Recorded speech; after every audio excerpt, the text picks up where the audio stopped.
message brutal. Éric Ilunga, honorable député national de son État. Avec lui, nous allons essayer de s'évoler et de parler de l'actualité. Il est avec moi sur ce plateau circonstanciel. Nous sommes sur l'avenue Tchad, ici, dans la capitale Kinshasa de la République démocratique du Congo, qui venait de totaliser 61 ans d'indépendance. Donc le président de la République s'appelle Félix Antoine Tshisekedi. Merci à vous. Bonjour, honorable député. Bonjour, monsieur Apo. Merci d'être encore le nôtre aujourd'hui. C'est moi. La RTLC pleure, continue à pleurer cet homme. Lui, c'est le DG Ernest Ilunga, qui, il faut le dire, n'avait pas de couleur politique. Il a essayé d'utiliser tout le monde selon ses talents. Il a essayé de découvrir, de dépister les talents et les gens qui pourront faire de la RTNC une grande chaîne. Nous sommes parmi ces gens-là. Nous les pleurons et on continue à les pleurer. Au moment où on ne voulait pas que nous passions à la télé avec des combats qu'il y a à la RTNC, lui il vient et dit non, il faut utiliser ce jeune homme. C'est à ce titre-là, à ce titre de votre émission, c'est dont on parle, votre émission passe de temps en temps à la RTNC. Espérons que après lui, on pourra avoir le même rythme avec votre soutien. Que se passe-t-il à la RTNC? Encore une mort. Le sous-directeur d'exploitation, Ibrahim Tsakala, avec qui on venait de produire la dernière émission, où nous recevions pour vous le prophète Condé. Voilà que ce directeur est parti encore. Il venait de mourir en ce jour. Paix à son âme. Que se passe-t-il à la RTNC? Et on apprendrait même au niveau de la famille que mais c'était bien portant, mais au-dedans de lui, il n'y avait plus rien. Est-ce du poison? Mais pourquoi on ne doit pas faire des autopsies? Les gens meurent, alors ils meurent. Qu'est-ce qu'on gagne à la RTNC pour s'entretuer comme ça, inutilement? Il y a des infiltrés à la RTNC.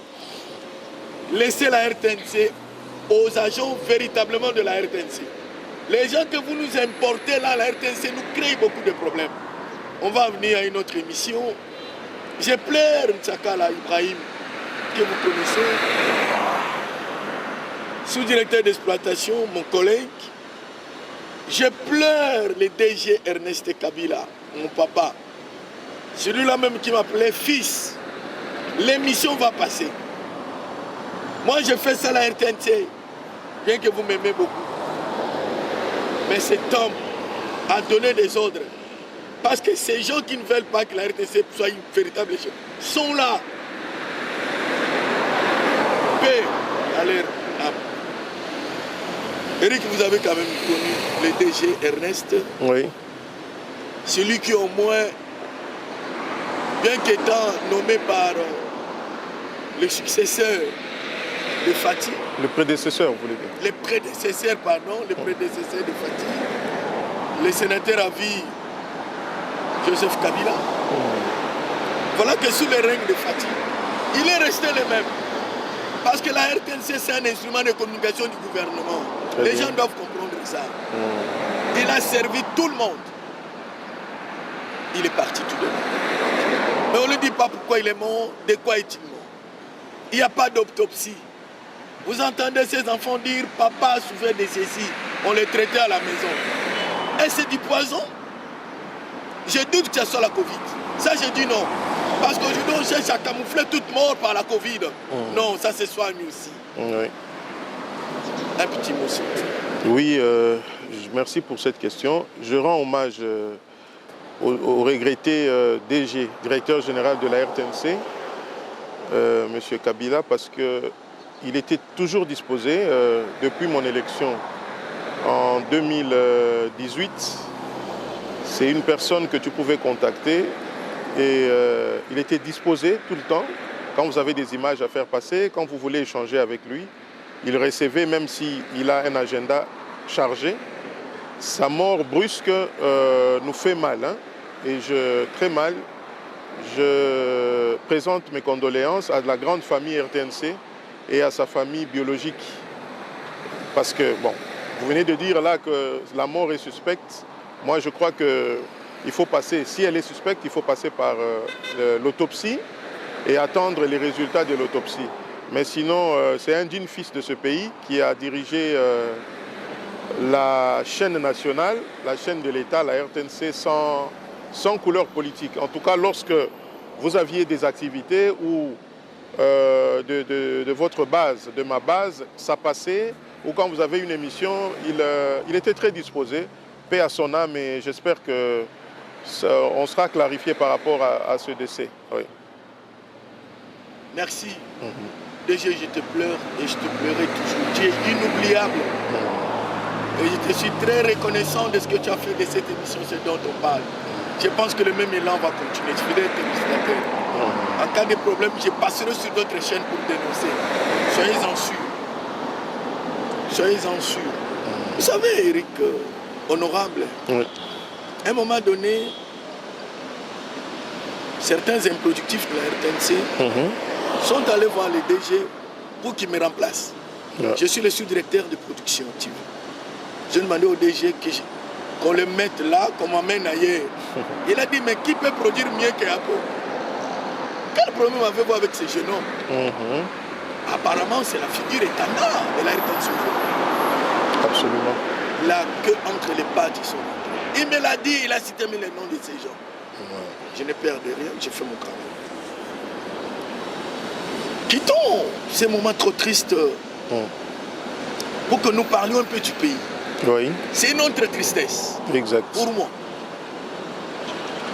61 ans après, le Congo se recherche. Le Congo fait des faux pas. Le Congo donne l'impression d'avoir des fils qu'il n'aime pas. Si la nation peut être servie comme une mère. 61 ans. Honorable député. Oui, merci pour cette question. C'est une question très capitale. Elle est fondamentale. Vous savez que depuis le 30 juin 1960, on a accédé à l'indépendance de notre pays. Ce n'est pas les textes qui posent problème chez nous, c'est les hommes. C'est les hommes qui posent problème. Vous savez qu'en 1960, nous étions au même niveau que le Canada et la Corée du Nord, la Corée du Sud venait derrière nous. Même l'Afrique du Sud. Même l'Afrique du Sud, de loin. Parce que des gens quittaient l'Afrique du Sud pour venir se soigner chez nous. Mais qu'est-ce qui se passe que 61 ans après, on a régressé en fait. Nous n'avons pas avancé. C'est l'homme congolais qui n'a pas pris conscience. Les premières années de l'indépendance, donc politiquement, ici je parle de l'aspect politique, de 60 à 65, on a un peu maintenu la situation. Il y a eu le coup d'État de 65, il devrait y avoir des élections. Mobutu a fait son coup d'État et est resté au pouvoir. Vous savez, je ne suis pas venu faire l'histoire, il y a eu la zaïrianisation du point de vue économique qui était un chaos.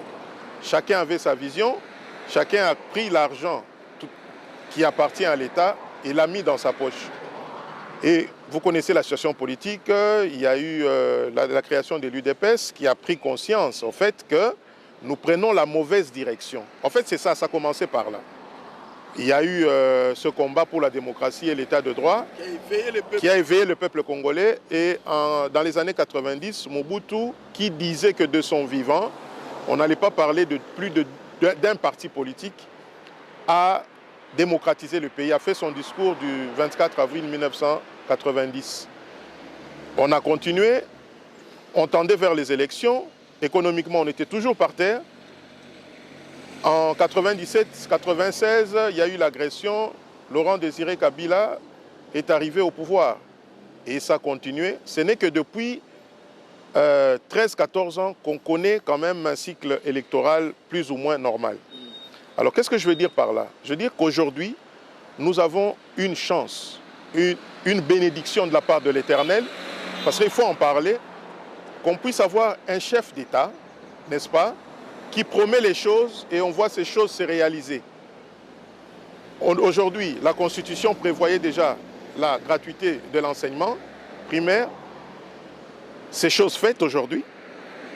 Malgré qu'on mettait des bâtons dans les roues, aujourd'hui on a le gouvernement de l'Union sacrée de la Nation avec un ministre que je salue, mon collègue député national, l'honorable Tony Mwabakazadi, que je salue, qui fait bien son travail. Parce que je sais que dans les 100 jours, quand il faut examiner, il est parmi les meilleurs. Hein? Si pas le meilleur, voilà. Du point de vue de ce qui se passe à l'est de notre pays, on a un président qui arrive et qui décrète l'état d'urgence pour éradiquer toutes les forces négatives qui sont à l'est de notre pays. Il faut appuyer ça. Bien que la guerre est asymétrique, ce n'est pas un front connu où les choses peuvent se faire en 2 semaines, 1 mois, mais là, il y a beaucoup de critères qui entrent en jeu. Le président de la République aujourd'hui, il y a beaucoup de gens qui pensent que l'inspection générale des finances est un service public qui existe que depuis que Tshisekedi est président de la République. Non, moi je sais que depuis mon jeune âge, parce que j'étudiais au lycée Prince de Liège, vous voyez, c'est à côté. Donc quand je passais par là, je voyais toujours écrit Inspection générale des finances. Je me demandais ça sert à quoi quand tu as 12-13 ans. Mais aujourd'hui, le président valorise ce service-là qui existe déjà et je rends hommage à l'inspecteur général, chef de service, Jules Alinguete, qui fait un travail remarquable avec les inspecteurs qui l'accompagnent dans ce travail. Donc aujourd'hui, vous voyez que le Congolais sait ce qui se passe avec son argent. C'est très important parce que on aime le propriétaire de l'argent. On dit souvent que le Congo n'a pas d'argent, le Congo n'a pas d'argent. Non, il y a de l'argent dans ce pays. C'est question de volonté politique. Le Congo est riche. Potentiellement riche, on dira oui, quand on est potentiellement riche, on n'est pas riche. Il y a de l'argent, la preuve en est, c'est qu'on détourne de l'argent au vu et au su de tout le monde depuis des années, on effectue des dépenses non budgétisées, c'est tellement de scandales, c'est tellement grave qu'il fallait qu'il y ait un chef d'État qui laisse l'inspection générale des finances faire son travail. Donc, il y a plusieurs choses que je peux dire. Aujourd'hui, les cachots sont fermés. Vous comprenez? Dans toutes ces dictatures qu'on a connues, il y avait des enlèvements, il y avait des cachots non répertoriés, c'est fermé. Donc, il avait fait un certain nombre de promesses. Je ne dis pas que tout est bon, tout est rose, mais aujourd'hui, on a un président de la République qui a emmené une nouvelle façon de gérer le pays. Et ça, il faut soutenir ça. Donc, moi, ce que je retiens de ces 61 ans d'indépendance, c'est que maintenant nous nous dirigeons vers la bonne direction. Et il faut que le peuple et la classe politique puissent prendre conscience que nous ne pouvons plus faire marche arrière, mais il reste beaucoup à faire et nous allons le faire. Oui. Oui, il reste beaucoup à faire, comme vous le dites. Oui. Mais, honorable député, parce que vous êtes député, oui. Il y a une mesure qui venait d'être prise par le gouvernement. On dit les prix seront revus à la baisse. Quand je disais à ce même micro que l'ennemi du Congolais lui-même, c'est le Congolais. Je commence par les premiers aspects, pas économiques, mais sécuritaires. Je disais que dans la guerre de l'Est a ses acteurs ici et les exécutants à l'Est. Laissez au président Tshisekedi le temps de découvrir tout ça. Je le disais. Non, il ne fait rien, on tue les gens. Je pose une question. On venait de tuer quelqu'un à Beni dans une forêt. Comment ces images-là arrivent directement à Kinshasa à un instant? Sur le plan communicationnel, ça nous dit tout. C'est là où moi je suis contre le mouvement citoyen, contre certains de vos collègues. Votre président Bosso l'a dit. Oui. Et au vu aussi de tout le monde. Non, Tshisekedi ne fait rien. Tshisekedi se déplace juste à l'est. Les minéraux transitent par nos petits villages, là, ça arrive au Rwanda. Rwanda devient le premier producteur de coltan. Un minerai qui n'a pas sur son sol. Mais l'intelligence congolaise, elle est où? Maintenant, tu sais, tu vas voir le président rwandais, il critique. Tolé. Donc il fait une chose en même temps son contraire. Où sommes-nous? Même les députés. Ça, j'attends de vous une réaction. Deuxième question. On décide. Parce que vous représentez le peuple. Vous êtes la circonscription électorale de nous. Pata, oui. On dit non, on revoit les prix. Mais ce sont les mêmes Congolais qui coopèrent avec les autres. Les bateaux qui arrivent ici ne payent que $1. Voyez la DGDA, les prix qu'il y a. Qu'est-ce qui fait que le prix arrive à 1000%? Vous les députés, les gens réagissent. La FEC se lève. L'ennemi du Congolais est Congolais. Votre réaction? Merci pour cette question. Premièrement, je veux dire que le président Étienne Tshisekedi Wamulumba, d'heureuse mémoire, a dit pendant la campagne de 2011 que l'ennemi du Congolais, c'est le Congolais. Parce que c'est bien d'accuser les autres, les pays voisins et autres, les étrangers. Mais nous, qu'est-ce que nous faisons de notre pays? C'est ce que je vous ai dit ici pour la question concernant les 61 ans d'indépendance. Vous avez à l'Est des hommes politiques qui sont ici, qui instrumentalisent à distance pour la commercialisation des minerais. On tue vos frères, on tue nos frères, on tue nos mamans. Et le président Tshisekedi, quand il arrive, mais ce système-là, cette façon de tuer les gens comme des bêtes, comme des bestioles, ça n'a pas commencé sous Tshisekedi. Le secrétaire général de l'UDPS, M. Augustin Kabouya, l'a dit. Vous demandez à un système qui s'est installé depuis plus de 20 ans, que le président Tshisekedi, même s'il a la volonté la plus forte de ce monde, de régler ça en 2 ans, mais ça c'est... En une minute, ça c'est faux. Ça c'est de la démagogie. Et il ne l'a jamais dit. Ce qu'il avait dit pendant la campagne, c'est que après son départ à la tête de ce pays, la paix reviendra à l'Est. Mais il n'a pas dit quand, parce que c'est une guerre asymétrique, comme je viens de dire. Donc, par rapport à ça, nous, Congolais, on doit tout le temps arrêter le Rwanda, le Burundi, l'Ouganda. Oui, le président l'a si bien dit. Il n'y a plus de marionnettes. Les autres pays, comment vont-ils agir? Exactement. Le président l'a dit dans son interview, dans sa dernière sortie médiatique. Il a dit, je cite, que l'essentiel pour lui, c'est qu'on sache qu'il y a des pays, parce que le rapport mapping, c'est des experts de l'ONU qui l'ont écrit. Ce n'est pas les Congolais, ce n'est pas les, je ne sais pas quoi, c'est des étrangers. Donc c'était un rapport objectif. Alors, s'il dit que je le dirai en privé, parce que c'est mon homologue, c'est son homologue, le président rwandais, c'est-à-dire qu'il n'était pas quelque part d'accord avec ce que le président Kagame avait dit. C'est ça le plus important. Et ça aussi la diplomatie. C'est ça la diplomatie, parce que vous avez vu, lorsqu'il y a eu le Nyiragongo là, le volcan, où est-ce que nos compatriotes sont partis? Donc, nous disons qu'il y a eu des meurtres, il y a eu des assassinats, il y a eu des crimes à l'est de la République démocratique du Congo qui impliquent les pays voisins. Cela doit être dit et reconnu. Mais à partir de là, on ne va pas rester statu quo. Il faut évoluer parce que nous sommes condamnés à vivre ensemble. Vous n'allez pas aujourd'hui déplacer le Rwanda, vous n'allez pas déplacer le Burundi.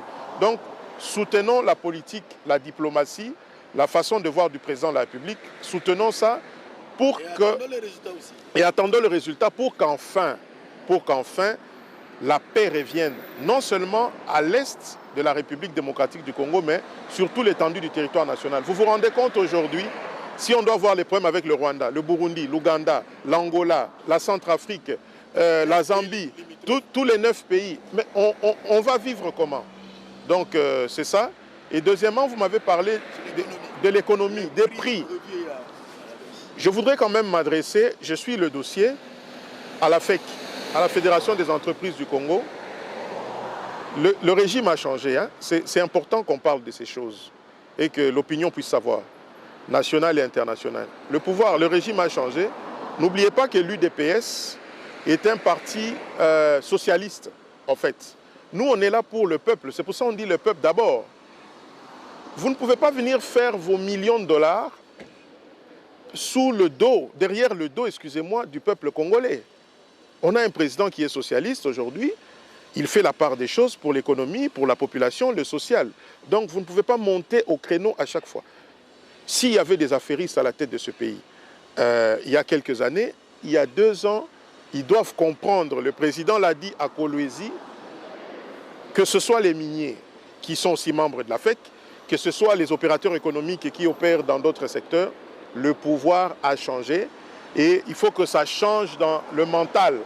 Vous voyez, ça doit commencer par là pour s'adapter, sinon la force est à la loi. Donc on a un gouvernement responsable qui est là et qui suit de près le social des Congolais, l'enseignement, l'économie. Il n'y aura plus de dépassement. Voilà. Il n'y aura plus de dépassement. Les mots sont du député national. Le Phinx de l'imité, Etienne Tshisekedi Mbappé à son âme, dit ceci. Suivez.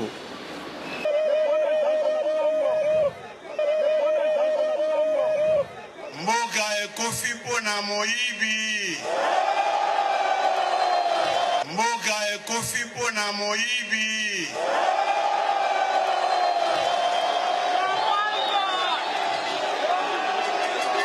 Mboka ekofi pona moyibi.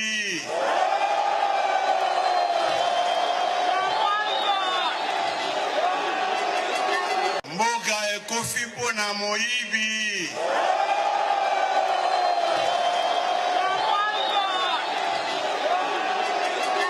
Mboka ekofi pona moyibi.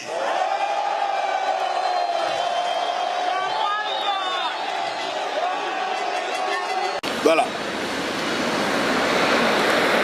Il dit Mboka ekufi pona moyibi. Là, c'est une question que je vous pose. Oui. Ce peuple maîtris qui vit dans la misère, aujourd'hui, quand même, il y a une lueur d'espoir. Les prédateurs, les fossoyeurs, quand ils sont traqués, il y a une catégorie de gens qui attaquent la personne qui veut corriger les voleurs. Votre réaction? Je suis estomaqué. Ici, le cas de l'inspecteur général des finances, Jules Linguité, en moins d'une année, il a réalisé tous ses espoirs.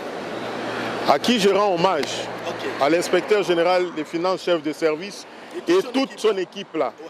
Je rends hommage. Vous savez, Tshisekedi a dit Mboko et Koufi Pona Moyibi, c'est grave dans ce pays. Vous avez un dossier comme celui des cartes Visa. La loi de finances dans ce pays dit que les dépenses publiques doivent suivre la chaîne de dépenses, en commençant par le ministère. Qui émet les documents? Le budget, ça passe par le ministère des Finances et qu'on envoie à la Banque centrale. Moi, je pose une question. Suivant la loi organique portant organisation et fonctionnement de la Banque centrale, la BCC, dans son article 67, on interdit à la Banque centrale, on interdit de faire toutes sortes, parce que nous, les Congolais, des fois, on n'aime pas lire. On interdit à la banque de faire toutes sortes d'avances, de faire des crédits. Si c'est fait, la direction là, des gens qui dirigent, des personnes qui dirigent la Banque centrale, tombe dans l'article 57 de la même loi organique de 2018. Parce que c'est l'ancien président Joseph Kabila qui a promulgué cette loi-là. Et soit il démissionne, le gouverneur de la Banque centrale actuelle, soit en Conseil des ministres, le président de la République peut le révoquer. Parce qu'il a violé les textes. Pendant que la Banque centrale, le pays, entre en programme avec le Fonds monétaire international, on envoie quelle image à l'extérieur, même à l'intérieur du pays, qu'on a un gouverneur de la banque qui dépense de l'argent comme il veut. C'est inacceptable. C'est pour ça que je ne me suis pas limité à dénoncer. J'ai déposé une interpellation au niveau de l'Assemblée nationale pour qu'ils viennent s'expliquer. Parce que la banque, avant, elle ne répondait pas devant le Parlement, mais maintenant, les responsables de la banque, disons le gouverneur, répond devant le Parlement. Donc, vous émettez des cartes de visa et vous dites que, et il le confirme dans la lettre que le ministre des Finances lui a adressée pour lui demander de désactiver toutes ces cartes, il confirme au fait que, oui, c'était sur instruction du ministre des Finances. Mais la loi de finances interdit cette pratique, n'est-ce pas? Même les textes qui régissent la Banque centrale. Donc je l'appelle s'il a encore de l'honneur, malgré qu'il est à son deuxième mandat, il reste 2 ans, qu'il remette sa démission parce qu'il ne donne pas une bonne image. Donc, c'est-à-dire le caissier de l'État dépensait de l'argent comme il voulait. Vous voyez? Il suffisait qu'il reçoive un coup de fil, donne à tel ou à tel autre. On a vu les dignitaires de l'Ancien Régime qui ont d'abord nié et porté plainte contre certains journalistes. Leurs noms sont là, j'ai les noms. Sont cités, voilà. Ils sont cités. Ils sont cités, les noms sont là. Voilà, très bien. Et ils ont les Congolais, ils sont là. J'ai les noms. Et ils ont utilisé ces cartes. Je cite tous les noms. Très bien. Oui. C'est pour ça, moi, je dis que la justice doit se saisir de ce dossier pour que justice soit faite.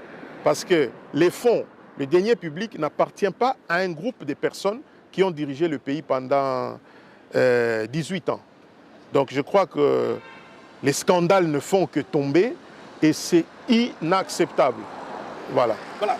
D'ailleurs, honorable député, cette pratique viole la procédure légale de décaissement des fonds publics. Très bien. Oui, oui. Donc c'est hors la loi déjà. Oui, oui, oui, oui. Il n'y a aucun endroit où il faut retirer. Ouais. Notre confrère Peter Tchani, tweet, il dit ceci: affaire 4 visas sur le compte du Trésor public. Scandale, la RDC n'avait jamais connu une telle prédation. Même les femmes et copines en ont bénéficié. Il pose la question: qui est Ndebi Ndembo Marie-Louise qui a consommé 1,330 000 $? Question directe au gouverneur de la Banque centrale du Congo. C'est mon confrère Peter Tchani qui a tweeté. Pour vérifier sur la même liste que lui a publié, la dame ici, Louise Ndembi, est au numéro 17. Ndembo Marie-Louise, 1,330 000 $. Que cette dame a pris dans les trésors publics par la carte Visa Infinity, dont l'IGF a dénoncé. Les gens croyaient que l'IGF était en train de blaguer. L'IGF ne cite pas de nom. Ça, je prends un tweet d'un confrère. Babi, prenez-moi cet appareil, William. C'est un confrère qui sait. Regarde comment on a blagué avec l'argent. Mais je pense que le progrès doit se saisir de l'affaire. Il doit se saisir de ce dossier et convoquer tout celui qui est impliqué dans ce scandale de la République. J'ai suivi le président de la République dans sa dernière interview où il parle de... Il ne savait pas... Il savait que la corruption, le détournement était érigé en mode de gestion dans ce pays, mais l'ampleur, il ne savait pas que ça avait atteint cette ampleur-là. Ça atteint le niveau de paroxysme, comme on dit en Oui, français. oui. Donc, c'est les femmes, les enfants, les copines, c'était vraiment du n'importe quoi. Et pour servir d'exemple, la justice est indépendante, mais comme député national, comme élu légitime du peuple, je demande à la justice de se saisir de ce dossier et d'entendre tout celui qui est impliqué. Parce que c'est des fonds. C'est bien de parler que le pays, de dire que le pays n'a pas d'argent, ils font que dépenser de l'argent. Mais les plus grands voleurs, les plus grands détourneurs sont ceux-là qui ont dirigé ce pays les 18 dernières années. Ça, je vais le dire. Si aujourd'hui, nous avons le travail de l'IGF... Ils se défendent quand même à la télé. Bon, vous savez, la sorcellerie existe. La sorcellerie existe. Moi, je crois qu'il y a des gens qui devraient se taire. Ils sont congolais. Ils peuvent aussi s'intéresser à la gestion du pays, mais ils continuent à se défendre. Il y en a même certains qui vont déposer une plainte contre des journalistes, alors qu'ils savent qu'ils avaient ces cartes dans leur porte-monnaie. Vous vous rendez compte de ça? Donc, je crois que la justice doit faire son travail. Mais s'il y a une valeur à protéger aujourd'hui, Malcolm a dit, c'est la dignité. Oui. Et les Congolais, ça existe. Oui. Bravo à vous, député, parce que vous avez levé les humilités de Munga oui. et de l'autre. En fait, on n'a pas encore levé les immunités, mais on a autorisé qu'ils puissent être entendus par le procureur. Tout à fait, oui. Parce que, vous savez, il y a des faits. On dit qu'il y a eu détournement. On dit que dans le projet Bukangalozo, il y a des gens... Quand on n'a rien à se reprocher, on n'a pas peur. Moi, je vous dis... Est-ce qu'on peut présenter les moyens de défense à la télé? Ça, je vous dis. Même l'ancien Premier ministre, pour moi, je vous dis, quand vous n'avez rien à vous reprocher, on se sent à l'aise. Parce que, de toutes les façons, les immunités ne sont pas éternelles. Viendra un moment des élections. Donc, on perdra. Quand on ne passe pas, on perd les immunités. Vous allez quand même faire face à la justice. Donc, moi, je crois que nous avons autorisé que le procureur puisse entendre nos collègues députés. Et c'est à la justice de nous faire si qu'il y a des traces qu'ils ont vraiment détourné de l'argent. Ouais. Des preuves, oui, s'il y a des preuves. Là, vous allez... oui, mais il devra, même moi qui vous parle, je vous dis, aujourd'hui, personne n'est au-dessus de la loi. Tout le monde est en dessous. Honorable, quand on dit que la justice élève une nation, oui. Quelle appréhension avez-vous de ces concepts? Ce concept, je vous dis, j'ai eu la chance d'évoluer dans 2 pays étrangers. Dans le Royaume de Belgique et pendant un temps aux États-Unis d'Amérique. Je vous dis, pour sentir qu'il y a l'état de droit dans un pays, même quand tu conduis, tu es en route, avant de faire n'importe quoi, tu sais que si je brûle le feu, si je dépasse la limite autorisée, il y a un policier qui va me mettre de côté, qui va me remettre une contravention ou un ticket aux États-Unis, et on va te donner la date où tu dois aller te justifier ou payer. Donc, nous tendons vers ça dans ce pays. Et ça, c'est grâce au président Tshisekedi. Vous comprenez? Donc, quand on dit que la justice élève une nation, sans justice, mais nous vivons dans une jungle. Chacun peut faire ce qu'il veut. C'est comme le président Tshisekedi est arrivé. Il va aussi appeler le gouverneur de la Banque centrale, décaisser autant. Un de ses entourages, dans son entourage, va dire donner 300 000, donner une carte de 100 000. Donc, il faut qu'il y ait... On tue notre pays. Donc, il faut qu'il y ait une justice qui doit remettre tout le monde sur les rails. Ouais. Voilà, c'est vraiment clair. Nous prenons ce que nous appelons la patrouille financière. Rassurez-vous que tout ce travail abattu par l'inspecteur général des finances et des services, Jules Alinguete et son équipe, à peine venait de totaliser 1 an. Parce que l'équipe a été nommée le 30 juin 2020. Donc la moisson est grande dans ce travail. On fera peut-être un bilan à une autre émission. Alors, suivons la patrouille financière. La patrouille financière est une opération décrétée par le chef de l'État dans les entreprises publiques, dans les régies financières et au compte général du Trésor. La patrouille financière est un contrôle à temps réel des opérations financières de l'État. Elle contribue efficacement à la mobilisation des ressources financières de l'État. Elle empêche le détournement des deniers publics. Elle privilégie les paiements des avantages sociaux des agents et cadres des entreprises publiques, ainsi que l'acquisition de métiers de production. Elle met fin au pillage des ressources publiques. Elle promeut la bonne gouvernance. La patrouille financière, c'est anticiper les vols, contrecarrer la corruption, empêcher le détournement. Nous avions instauré cette patrouille financière pour arrêter l'hémorragie, pour arrêter les malversations ou les faits de détournement avant qu'ils puissent se produire. Et nous estimons que ça porte des fruits. La patrouille financière pour le développement de notre pays. Soutenons l'élan de l'Inspection générale des finances.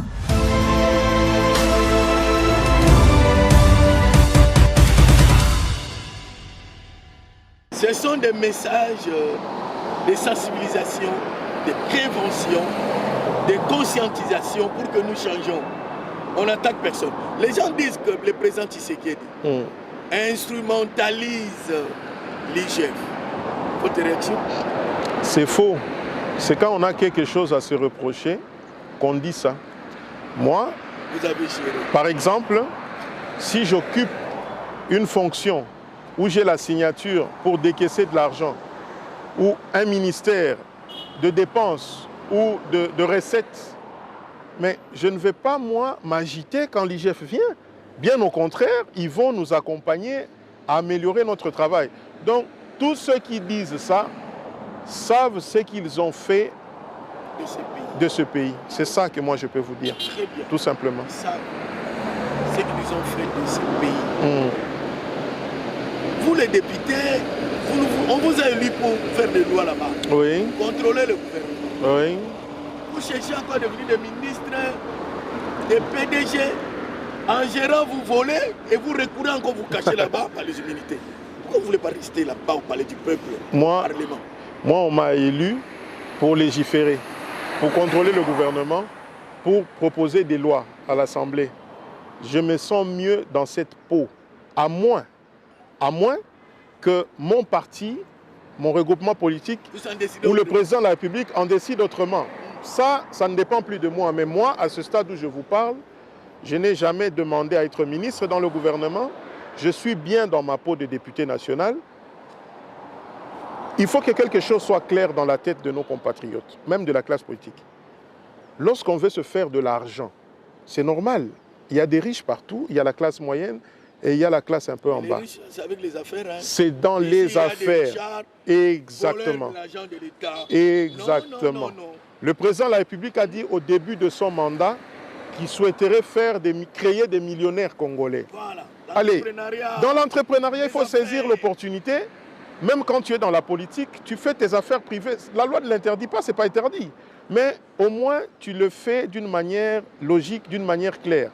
Mais lorsque tu viens en politique pour devenir ministre, administrateur, DG, tout ce que tu veux, pour prendre l'argent de l'État, en tout cas, ça, vous serez buté.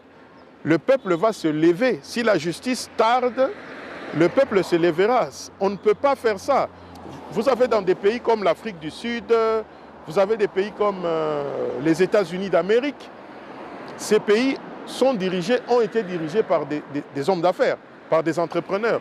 Donc, on veut se faire de l'argent, pas dans l'escroquerie, on se lance dans les affaires. L'État est là pour accompagner. Voilà. Tout ce que vous voyez comme message de sensibilisation, message de l'UGF, sont payés à la RTNC. Autant que nous payons sur d'autres chaînes. Ce n'est pas gratuit. C'est pas normal, ça. Voilà comment il donne le modèle lui-même. Très bien. Et pourtant, l'inspection générale des finances, c'est un service d'État rattaché à la présidence de la République. De l'État. On pouvait faire passer gratuitement. Tout à fait. Mais nous payons pour votre information. Il ne faut pas s'hasarder comme ça, couper. On paye. L'UGF, on est dans l'actualité. À lancer ce qu'on appelle la partie financière dans les entreprises. Oui. On a découvert des choses. Même les cartes dont vous faites allusion. C'est grâce à cette impulsion du chef de l'État, poussant l'inspection générale à faire des contrôles, de mettre les inspecteurs partout pour anticiper les vols. Oui. C'est ça la patrouille. Oui. On a découvert alors les dépenses sur les cartes. On resterait à nos bureaux, on n'allait pas découvrir cela. Dans le même contrôle de politique de la patrouille financière, on a découvert qu'il y a une mégestion criante dans les entreprises publiques. L'IGF a adressé son rapport qu'il a envoyé au chef de l'État. Également, le Premier ministre a eu ce rapport-là. Parce qu'il doit avoir le moyen de sa politique. Et vous avez entendu comment le chef d'État a demandé à ce que soient suspendus tous les gestionnaires des entreprises citées par l'IGF. Jusque-là, il y en a 29. Pas toutes les entreprises, hein, il y en a 29. Oui. En répondant à cette question, comment trouvez-vous l'AMIBA? J'ai dit par le DG, l'AMIBA était cité. Hein? Ça, c'est une autre question. Trouvez-vous l'AMIBA? Oui. Le mot du Kassayou. Très bien. Mais aujourd'hui, dès que je nous partais. Très bien. Pas le premier volet de la question et vous tombez. D'accord. Du point de vue patrouille financière, c'est ça. L'autre fois, ça c'est pour rire un peu, hein. Nous étions en plénière avec quelques collègues députés. Je sens que l'enthousiasme ou la volonté qu'avaient certains collègues d'aller dans les entreprises, ils revoient les ambitions à la baisse. Parce qu'on sent, parce que c'est ça le problème. L'intention, c'est quoi lorsqu'on veut? C'est légitime de chercher à diriger une entreprise publique.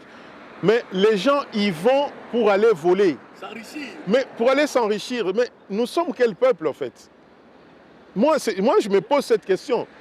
Vous savez que dans des pays comme la Finlande, je pense, ou la Suède, dans l'un des pays de la Scandinavie, on connaît et les salaires du président de la République, ce que touche le président, le Premier ministre, les députés. Qu'est-ce que je veux dire? Lorsqu'on veut servir l'État, je viens de le dire ici, on veut se faire de l'argent, on fait les affaires. Lorsqu'on veut servir l'État, on respecte quand même le trésor public, ce qui est l'argent de la population. Donc, j'encourage encore une fois l'IGF à continuer ce travail parce que ça revoit les ambitions des uns et des autres à la baisse. Parce que l'intention n'est pas d'aller servir, mais d'aller se servir. Vous me parlez de la minière de Bakwanga. La Miba, c'était la mère nourricière du Kasaï oriental depuis des décennies, depuis des années, depuis sa création. Alors, jusqu'à l'arrivée de l'AFDL, cette société fonctionnait très bien. Lorsque l'AFDL arrive, la guerre de 98 commence. Elle a servi de vache à lait pour financer la guerre du gouvernement de Kabila, de Laurent Désiré Kabila. Le camp gouvernement. Donc vous voyez déjà, il y a eu dysfonctionnement au niveau du fonctionnement de l'entreprise. Joseph Kabila est venu, ça s'est empiré, je veux dire en termes de gestion, parce que la société avait déjà des problèmes. Parce que l'État congolais doit à la MIBA, aujourd'hui, quand je vous parle, avec les chiffres actualisés, 52 millions de dollars.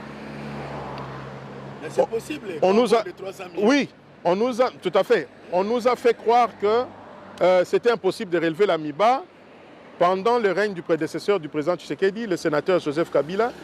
Il y a eu des efforts qui ont été faits, mais c'était rien, c'était maigre. Le président Tshisekedi arrive, il dit qu'il faut relever la MIBA. Parce que quand il est venu en Mbujimaï, c'est ce qu'il a dit. Le comité qui est là maintenant a élaboré un programme, un plan de redressement de la MIBA à hauteur de 40 millions de dollars pour ramener la paix sociale, c'est-à-dire payer les travailleurs, parce qu'il y a des arriérés, investir dans l'outil de production, un bon nombre de choses, sécuriser le polygone et tout ça. Alors, ce plan, je félicite, vous savez que dans l'ancien gouvernement, ce dossier dormait. Permettez-moi, je vais prendre quelques minutes pour ce dossier, parce que l'ancien ministre de Finances faisait croire qu'il y avait des conditions, même si ça existait, de la Banque mondiale, du FMI, qu'on ne pouvait pas comme ça, l'État ne pouvait pas s'engager pour garantir un prêt. Parce que la MIBA a déjà obtenu, il y a l'accord de principe qui est là, ça va avancer auprès d'une banque de la place, dont je tais le nom, mais ceux qui sont proches du dossier connaissent, un prêt de 40 millions de dollars pour redresser la MIBA.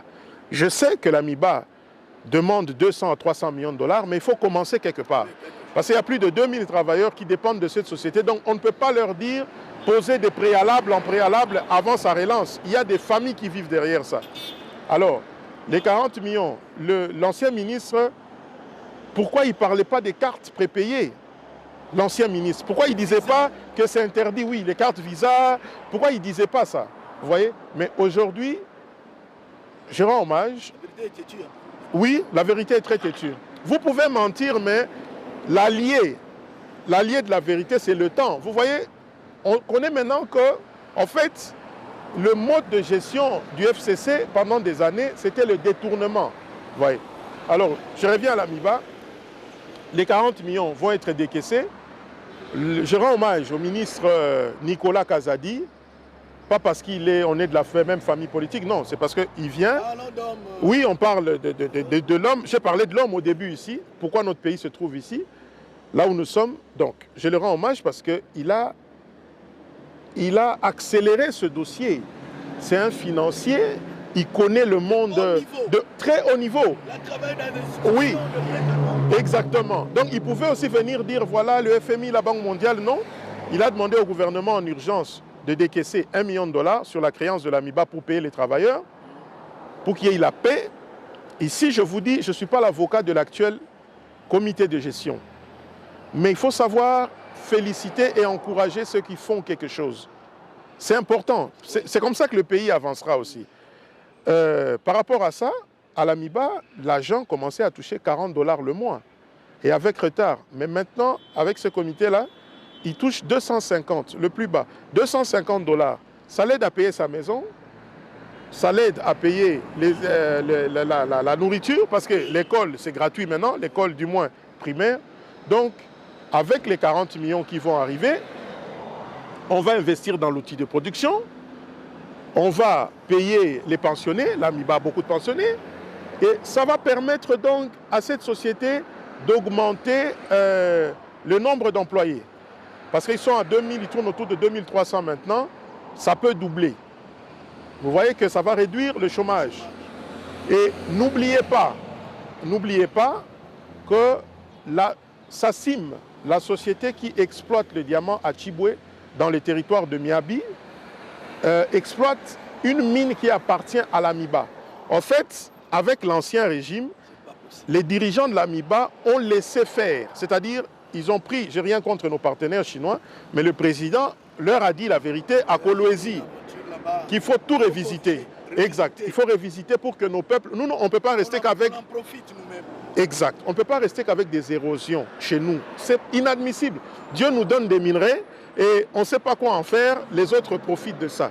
Donc, à partir de là, les Chinois, il faut que ça soit connu, il faut révisiter ce contrat pour que cette mine continue à demeurer la mine de l'AMIBA. Propriétaire MIBA. Exact. Comme ça, on va créer, et c'est d'ailleurs dans la vision du président de la République, et je porte cette vision-là, transformer la SACIM en conseil d'administration, en société anonyme, où l'AMIBA va siéger et aura des parts là-dedans.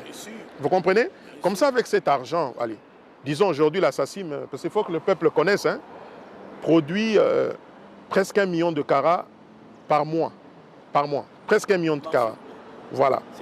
Donc, ça tourne autour de 10, 11, 12 millions en termes de dollars, hein, quand ils vendent. Donc là-dedans, l'AMIBA peut commencer à se retrouver aussi avec un certain montant et il peut régler ses problèmes. Je sais que le président soutient cette vision, donc il y a de l'espoir. Ce n'est pas facile. Je ne dis pas qu'avec les 40 millions, tout sera parfait, mais je dis simplement qu'il faut commencer quelque part parce que notre population ne peut pas éternellement attendre. Avant que nous entamons la territoriale, juste oui. Oui. Par rapport à la page, en tant que député national, oui. Ici vous représentez tout le monde. Oui. Non, représente... Oui, oui. Mais je ne sais pas quel travail vous faites dans les trucs. La loi est claire. Il y a des textes qui peuvent aider ces pays à avancer. Oui. Ce ne sont pas des textes. Vous pouvez ne pas en créer, vous, tout là, à fait. ou légiférer. Il y a des textes. Tout à fait. C'est un problème d'homme. Il y a des textes sur le plan économique où il y a des commerces que les étrangers ne peuvent pas exercer chez nous. Oui. C'est réservé aux autochtones, aux nationaux. Oui. Ce n'est pas appliqué. Nous, des Vissus, nous voyons sur ces territoires, récemment à Kinshasa ici, où il y a les marchés monopolistiques, les marchés réservés à tel. Il n'y a que cette société-là qui peut importer des Thomson, qui peut importer des dindons. C'est quel pays? Est-ce qu'il n'y a pas moyen de revisiter toutes ces lois-là? Tout ça doit être... Diversifier ça. Tout ça doit être... C'est ce qui donne la force aux opérateurs économiques. Exact. Il veut laisser l'importer, il impose son... Il fait ce qu'il veut. Monsieur le président de la République, je sais que vous êtes nationaliste. Revisitez-nous tous ces contrats-là. Comment une société peut avoir le monopole d'importation? Mais ça ne va pas créer l'émulation. La concurrence, dit-on en marketing, crée l'émulation. Oui. Et dans la loi de l'offre et de la demande, messieurs les députés, lorsqu'il y a abondance de marchandises, rassurez-vous que la conséquence va la baisse des prix. Exactement. Je vous l'ai dit, messieurs les députés, de ce côté-là, vous ne pouvez pas revisiter, revoir tous ces lois-là. Oui, je crois que quand vous allez dans un pays comme l'Inde, le Pakistan, les États-Unis, la Belgique, la France... Les gens font des milliards, le peuple est trop pauvre. Oui, nous sommes ouverts. C'est-à-dire, nous demandons à nos partenaires de venir pour des partenariats gagnant-gagnant. Mais il y a des domaines qui doivent être protégés par des lois. Vous voyez, aujourd'hui, les étrangers... Je répète, je n'ai rien contre les étrangers. Nous sommes ouverts à tout le monde. Mais il y a des domaines, des commerces que les étrangers ne peuvent pas faire. Il faut laisser ça aux nationaux. Et aux nationaux aussi de mettre, beaucoup de sérieux. De mettre beaucoup de sérieux pour que qu'on ne dise pas, voilà, que ça soit comme à l'époque des azérianisations, voilà, les nationaux ont trop parlé, maintenant ils sont aux affaires, ils sont là, l'État les accompagne, ils font n'importe quoi. Je vous dis, quand vous allez à Anvers, en Belgique, tu ne peux pas te réveiller comme ça, ou à Bruxelles, ou à Bruges, faire n'importe quel commerce. Il y a une certaine législation. Vous voyez, il y a des lois qu'il faut suivre. Donc, le président Tshisekedi, et d'ailleurs, je reviens pour parler du président aussi, le président Haït de l'UDPS, le premier vice-président de l'Assemblée. Vous avez suivi sa dernière sortie. L'honorable Jean-Marc Kabounda Kaboun, il a dit que dans le budget maintenant, c'est inacceptable que les institutions de la République consomment 70% du trésor et 30% reviennent au peuple. Ça, c'est comme si c'est une affaire d'un groupe de personnes. Il faut réduire le train de vie. Il faut que la population se retrouve dans le budget de l'État. On doit construire des routes. Il faut que ce pays ne peut pas se développer sans infrastructures routières. Les hôpitaux, les écoles. Je vous dis, donc il y a beaucoup à faire, mais le président a commencé quelque part et nous devons l'accompagner. Sinon, c'est Ezamouté Mamabé simplement. Oui. Et nous devons avoir honte 61 oui. ans après. Oui. J'invite mes collègues, mes pères journalistes. Les prédateurs d'hier vous donnent $500 pour venir injurier quelqu'un qui veut que les choses changent. C'est honteux. Très honteux et très bas. Je ne vais pas continuer toujours à dire ça. Nous sommes à la télévision nationale aujourd'hui. À lire la Constitution, le mode des gestions actuellement, c'est la décentralisation. Oui. Oui. Il y a un constat, mais ça n'engage que moi. On a eu à faire une évaluation en 2018 par rapport à la décentralisation. Est-ce qu'il y a des avancées dans les provinces? Non. Assemblée provinciale, gouvernements provinciaux, provinciales également, les gouvernements provinciaux, les assemblées provinciales. Il y a toujours des conflits. Entre toi, que je m'y mette. Non, il y a même la corruption qui gangrène, qui règne dans nos provinces. Oui. Ils ont pris l'exemple de vous là. Oui. Ça, pour éviter les poursuites. Oui. Je suis journaliste. Oui. Dans le Kasaï. Oui. Qu'est-ce qui se passe-t-il encore? Au Kasaï oriental. Oui. Au Kasaï oriental, il y a eu un gouverneur qui était là, qui pendant 2 ans, la population, ce n'est pas moi qui le dis, c'est les députés qui l'ont élu à ce poste-là. Oui, provinciaux. Provinciaux, les députés provinciaux du Kasaï oriental, qui avaient des griefs contre lui. Il y a eu une motion de censure, on l'a enlevé, il n'est plus gouverneur. Et l'Assemblée provinciale, quelques députés, n'est-ce pas, estiment que le bureau de l'Assemblée, disons le président de l'Assemblée provinciale, doit aussi tomber. Et apparemment, ils l'ont fait tomber. Alors, il y a une certaine instabilité qui s'installe et le président de la République, au niveau des institutions provinciales, donc l'Assemblée provinciale et l'exécutif provincial, le président de la République, lorsqu'il nous a reçus au mois de mai, je pense, nous a demandé de réfléchir autour de la stabilité de ces institutions. On ne peut pas avoir des provinces qui bougent à tout moment. Ce n'est pas possible. Mais moi, en ce qui me concerne, la première des choses, c'est l'harmonie entre les deux institutions. Parce que quand il y a l'harmonie, les investisseurs peuvent venir, vous pouvez réclamer vos droits, vous pouvez demander la rétrocession, vous pouvez demander des crédits pour financer des projets, pour désenclaver une province comme celle du Kasaï oriental, qui est une province enclavée. Et je salue ici ce que le président fait, le président de la République fait, c'est-à-dire le projet pour construire, rendre opérationnel le port de Domba, la route, ouvrir la route Mbujima et Kananga qui passe par Tshikapa, Kikwit et jusqu'à Kinshasa. Il faut désenclaver la province. Et la province doit s'ouvrir à l'extérieur. Et ceux qui doivent être là, quand ils sont en harmonie, ils peuvent avoir des initiatives. Parce qu'il ne faut pas qu'attendre, ça c'est un autre débat, il ne faut pas qu'attendre la rétrocession pour développer la province. Il faut créer au niveau interne des recettes et créer un bon climat des affaires pour qu'on puisse développer le Kasaï oriental. Vous vous imaginez, c'est une ville aussi qui n'a que des érosions. Ouais, on dit la capitale mondiale du diamant. Mais quand vous allez là-bas aujourd'hui, c'est déplorable. Vraiment déplorable. Oui, donc je dis qu'il y a des efforts à fournir dans ce sens-là, pas seulement au Kasaï oriental, mais dans d'autres provinces. Il faut qu'il y ait cette stabilité. Parce que, voilà, parce que les députés aussi, c'est ça le problème. Moi, je ne suis pas député provincial. Mais à ce que je sache, le premier citoyen de ce pays l'a dit. Vous savez que les députés provinciaux, le Sénat, c'est l'émanation des députés provinciaux. Ce sont les députés provinciaux qui votent les sénateurs. Et cette chambre, c'est le président qui l'a dit, elle est gangrénée par la corruption. Hein? À un moment donné, il l'avait suspendu. Mais oui, au moment où... aussi, tout à fait. Tout à fait. Donc c'est ça, ils le font aussi. Ce qui suit maintenant, ce n'est pas étonnant. Hein? Mais je vous dis... Si vous interrogez l'histoire, ce n'est pas étonnant. Oui, ce n'est pas étonnant. On voit au Sénat aujourd'hui. Mais je vous dis, oui. parce que c'est l'émanation. Ici, je ne dis pas que tous les sénateurs qui sont là sont des corrompus.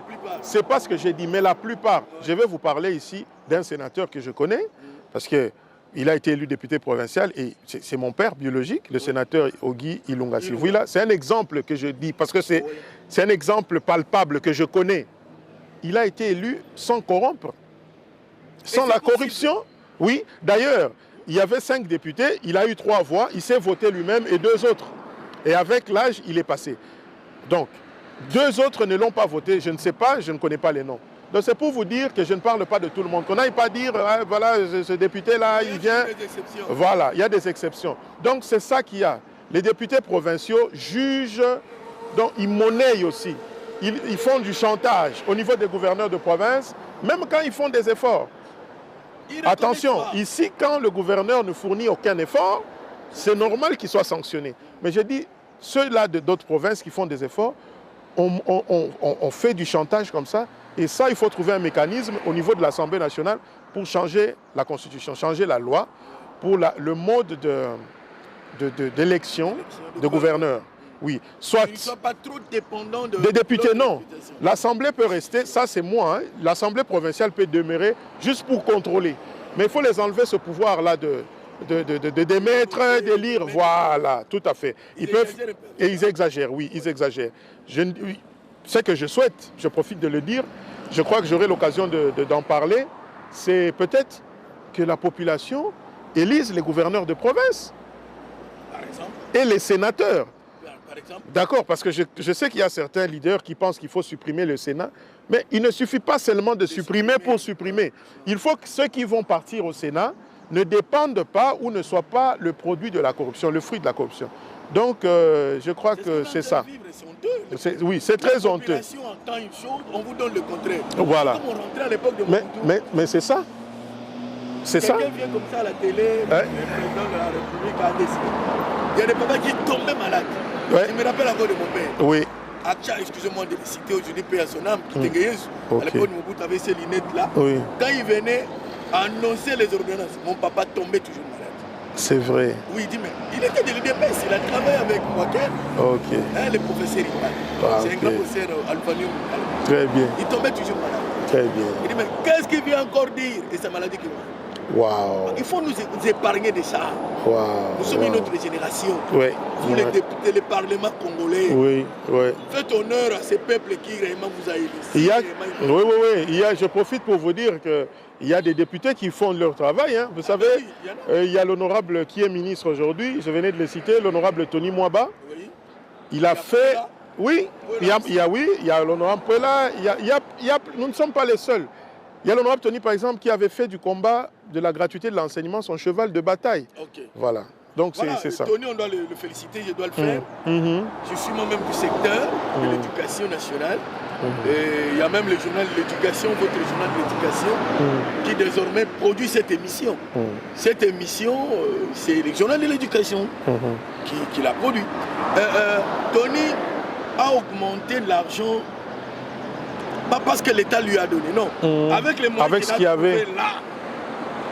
Et avec les mêmes moyens, il est en train de préparer comment amener les papas, les mamans qui ont beaucoup servi dans ce secteur en retraite. Mais non, félicitations, cher ami. Oui, bravo. Honorable, bravo. Continuez comme ça. Oui. Gardez-les là. Gardez-les là. On sent la sérosité dans ce que tu fais. Alors, on va terminer cette émission. Oui. Par un mot. Adressé aux politiciens, à la justice et au peuple congolais. Vous avez le micro. Merci, Papa Apo, pour le dernier mot que vous m'accordez. Moi, j'ai dit le paradoxe qui existe entre un pays potentiellement riche et un peuple pauvre doit s'effacer. Et pour ça, il faut des hommes et des femmes de bonne volonté. J'apprécie à sa juste valeur la déclaration du président à Lubumbashi, surtout à Kolwezi, où il a dit à nos amis chinois droit dans les yeux que quand vous venez, vous devez comprendre que quand il quitte l'aéroport de Kolwezi, jusque là où il était au gouvernorat, je crois, ou à la banque, il y a des érosions, donc on exploite depuis des décennies, mais le peuple vit dans la misère. Nous, les hommes politiques, les richesses, le président a parlé de la revanche du sol sur le sous-sol. Donc, mais nous devons quand même saisir l'opportunité de ce que nous avons maintenant, que le peuple puisse en profiter pour financer l'enseignement, pour construire des maisons sociales, construire des hôpitaux, construire des écoles, investir dans la formation, dans l'instruction de nos enfants, de nos jeunes. Parce que les ne sont pas bien payés. Voilà, et payer. Ne pas bien payés, Tout à fait. Les gens meurent inutilement. Oui, pauvres. tout à fait. On ne sait même pas aller dans les hôpitaux. C'est triste. Mais la porte, vous voyez la mort. C'est triste. On est très mal payé à la RTNC. Très bien. Et je le sais et je le confirme. Donc, à partir de là... Je suis directeur. Si j'ai donné mon salaire ici, député, vous allez tomber. C'est grave. Pensez à nous quand même. C'est grave. Et nous avons vu nos vieux mourir pauvres. Pauvres. Ibrahim Tchakala a commencé quand à la RTNC. Ouais. Non, changez. Donc nous devons arrêter de tout le temps dire nous sommes potentiellement riches, nous sommes riches. Et cette potentialité, nous devons la transformer pour que le peuple puisse tirer profit. Au peuple congolais, ne vous faites pas manipuler par les politiciens qui sont en perte de vitesse. Aujourd'hui, nous devons soutenir la politique du chef de l'État. Soutenons la vision qu'il a de l'Union pour la nation, pour ramener la paix à l'Est, parce que sans paix, on n'aura pas de tranquillité. À l'Est, là, à l'Est, il y a des richesses. Il a découvert même la mafia au sein de l'armée, il a dit dans sa conférence. C'est grave, mais ça existe depuis, je n'ai pas peur de le dire, parce que... Il a découvert cette oui, déjà. Je n'ai pas peur de le dire. Vous connaissez qu'il y a des généraux, des officiers supérieurs dans une armée qui ont des immeubles. Des grands commerçants. Des grands commerçants, mais où ils trouvent cet argent? Parce que leur solde, c'est quand même bien mesuré, ils ont des avantages. Il y a eu beaucoup de choses. Il y a eu beaucoup de choses dans ce pays et ça doit s'arrêter. Je n'ai pas peur de le dire. L'auditorat militaire doit s'occuper aussi de cette situation-là. Vous voyez. Et aujourd'hui, il y en a même qui sont déportés, disparus. Hein, vous voyez. Tellement ils ont causé du tort dans ce pays. Oui, je vous dis. Donc, c'est ça. Je rends hommage à nos soldats, à nos forces armées qui ne dorment pas à l'Est, qui font tout sous la conduite ou la direction, le commandement du commandant suprême des forces armées de la police. Nous sommes derrière vous. Nous sommes en communion avec le peuple de l'Est, du Grand Kivu, Nord Kivu, Sud Kivu, de l'Ituri, de partout, du nord du Katanga, là où il y a des désordres. Nous sommes ensemble et que Dieu bénisse la République démocratique du Congo et son peuple. Merci. Merci à vous. Quel mot vous dire en ce moment, fidèles téléspectateurs? Tu es réellement congolais. Fais en sorte que là où tu es, tu sers d'exemple. Dans la gestion, dans le comportement, dans les combats contre les prédateurs. Les prédateurs, les fossoyeurs, nous devons les combattre tous. Ayons honte, 61 ans après. Évitons ces comportements-là d'utiliser des médiocres à la place des excellents. Ça a tué ces pays. Évitons la coterie, comme a dit le professeur Léao. Évitons le tribalisme. Prenez les gens capables de changer ces pays-là. Il y en a. À la RTNC, nous continuons à pleurer notre DG. Il était un modèle, aimé par tout le monde, sauf ceux qui n'aiment pas travailler, qui se plaignent à tout moment. Ils se plaignent toujours, chaque personne qui arrive à la tête, et ils se plaignent. Travaillons. Évitons, toi que je m'y mette. Personne ne permettra ça. Permettra pas ça. Surtout moi là. Ah mais non. Je sais ce que je vaux à la RTNC. Nous pleurons ces papas, moi personnellement je le pleure. Même quand il était là, moi j'ai eu des combats terribles. Hein. Avant lui, j'ai fait 3 ans sans aucune raison. On me refusait mon micro. Bolivar dit, si vous voulez tuer un journaliste, un animateur, il faut commencer par l'arracher le micro. J'en étais victime. Dieu merci, un pasteur arrive à la tête, Ernest Kabila. Il nous a utilisés en bon escient, avec rationalité. Il a utilisé tout le monde. Ceux qui n'ont jamais eu l'habitude de créer des émissions, restez là. C'est pas que maintenant il est mort, on va voir les gens remplacer les autres. Nous n'avons jamais toléré ça, surtout moi. Pleurons Ibrahim Tchakala, qui est parti comme ça, encore jeune, à l'âge de fleurs, en laissant beaucoup d'enfants. C'est papa là. En tout cas, je demande qu'il y ait des autopsies. Pourquoi seulement la RTC, les gens doivent mourir? Et ils meurent toujours pauvres. Il faut qu'il y ait de l'autopsie. Mais puisque pour Ibrahim, pour les DG, pour ne citer que ces 2 cas-là, s'il s'avérait vrai que ce sont des empoisonnements, en tout cas le ministre de la Communication, venez examiner là-bas, mener des enquêtes. Trop, c'est trop. On a dit qu'Ibrahim était bien portant. Donc nous sommes appelés, nous autres ici, à nous examiner. On ne sait jamais. Pourquoi vous laissez tuer les gens si cela s'avère? Que Dieu vous garde. Que Dieu garde la RTNC. Changez-nous notre vie. Depuis le vieux qu'on a...